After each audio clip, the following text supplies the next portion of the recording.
नमस्कार दोस्तों, मैं हूं हिमालय सिंह और आप देख रहे हैं भोजपुरी पब्लिक न्यूज। और आज की इस वीडियो में हम बात करने वाले हैं जुगली स्टार दिनेश लाल यादव की फिल्म गबरू के बारे में। जी हाँ, गबरू फिल्म का टीजर रिलीज हो गया है और बहुत ही शानदार टीजर है। और इस फिल्म में स्टार कास्ट में है जुगली स्टार दिनेश लाल यादव और अमरपाली दुबे, संजय पांडे, मनोज टाइगर और संतोष पहलवान नजर आएंगे। और ये फिल्म एक जानवर पे आधारित फिल्म है और इस फिल्म के डायरेक्टर है महेश पांडे और इस फिल्म का प्रोड्यूसर भी है महेश पांडे। और इस फिल्म का teaser Mahesh Pandey production house पे रिलीज हो गया है।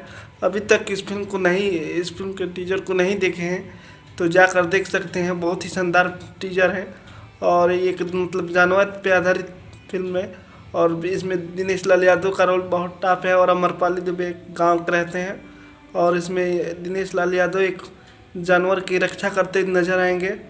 और इसमें संजय पांडे विलन के रोल में होंगे और एक नए कलाकार विलन के रोल में नजर आएंगे। तो आप लोगों को अगर गबरू फिल्म का टीजर देख लिया है तो कमेंट करके बताइएगा कि आप लोगों को गबरू फिल्म का टीजर कैसा लगा। अगर नहीं देखे हैं तो जाकर आप महेश पांडे प्रोडक्शन पर जाकर देख सकते हैं। और हमारे चैनल भोजपुरी पब्लिक न्यूज़ पे नए हैं तो चैनल को सब्सक्राइब करके घंटी का बटन दबाइए।